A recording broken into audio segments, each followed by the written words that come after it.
Hello traders, you are welcome back to the Forex Geek channel, and in this video we are going to be discussing the ultimate scalping strategy.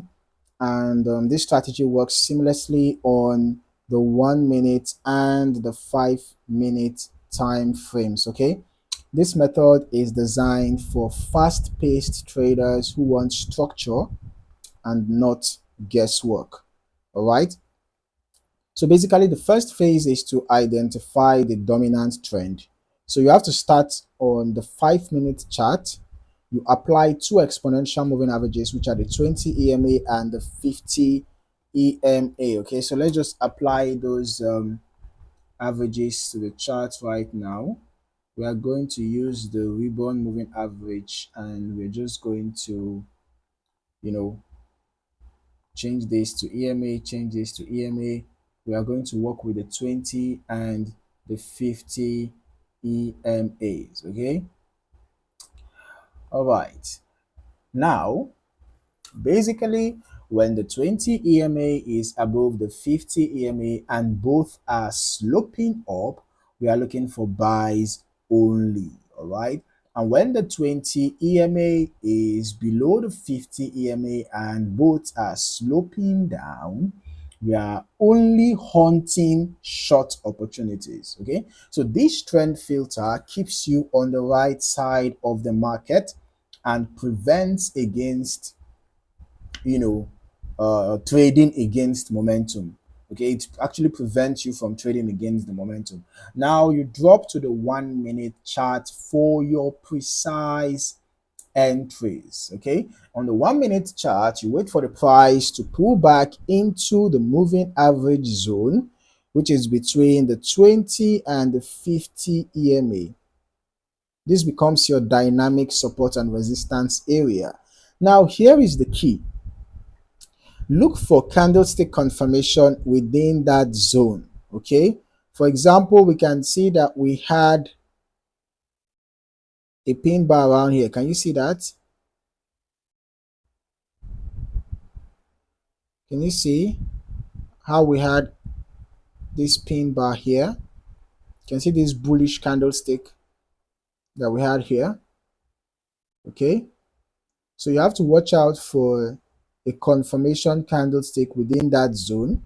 It could be a bullish engulfing candle in an uptrend, it could be a strong bearish candle in a downtrend, or it could be a rejection wick with a tight body near the EMA zone, just like what we had happen here. Okay, now the next thing for you to do is to add your relative strength index to the chart. Make sure that the period is set to 14. The RSI length, make sure the RSI length is set to 14. Okay, but the purpose of adding this indicator is not necessarily for the overbought and the oversold zone.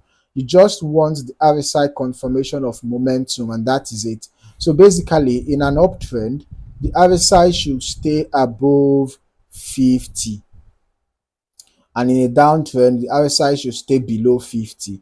So this keeps your entries aligned with strength and not weakness. Okay, now the next phase is the risk management and the exits. Once your entry has been confirmed, like in this case, we had our bullish confirmation candlestick and we had the RSI climb above the 50 level, so we had the confirmation already from here. Okay, once you have confirmed that, you can actually execute your trade. You enter the trade and your stop loss can be just below that candlestick, that confirmation candlestick. It can be below it. All right, then your target, your TP, your take profit, can be at maybe the next recent high or low from market structure. Okay, based on market structure, when a new high has formed, if it's a buy trade, once you just notice that a new high has formed, you can exit your trade manually, or maybe when you have price cross below the moving averages, but that's going to reduce your profit. Okay, or you can just target previous maybe resistance zones, maybe previous highs, to exit your trade. That's for your automatic take profit, right? Okay, or you can even decide to use, well, you can decide to use a fixed risk to reward ratio, but for the purpose of change in market conditions and all of that, you can just target important zones, key zones, or watch out for price behavior around the moving averages. And now here's a crucial tip: If you don't get confirmation within 3 to 5 candles after price enters the EMA zone, skip the setup. This avoids chop and reduces emotional trades. All right. So scalping is all about precision, but timing matters just as much. So you should trade only during high liquidity sessions like the London Open, the New York Open, or the first 3 hours of overlap. Avoid the late New York and Asian session, okay? Because during those periods the volume drops, spreads widen, and signals become unreliable. Also, you should not trade during certain periods.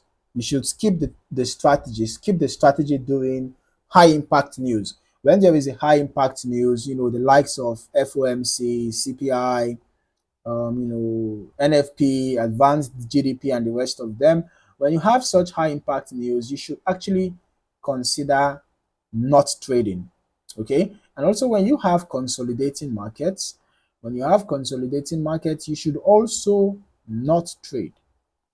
Okay. Consolidating markets are sideways markets. When the market is going sideways, like what we can see happening here, you will also notice that the moving averages will just be, intertwining, entangling themselves, right, and going sideways. So you shouldn't trade during consolidating markets as well. And also, you should not trade during holidays or session gaps. All right. You want a clean, trending environment. When you want to make use of this strategy, pay attention to trending environment. Okay.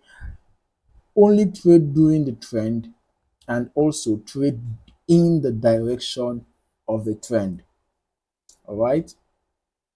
So if the 5 minute EMAs are flat, just sit out. No setup is better than a bad setup. Trust me. It's better that you do not have a setup at all than that you have a bad setup and execute a bad trade. So now the power of this scalping strategy lies in its simplicity and structure. You are not relying on gut feelings. You are stacking evidence from multiple time frames, price behavior, and momentum tools. Okay.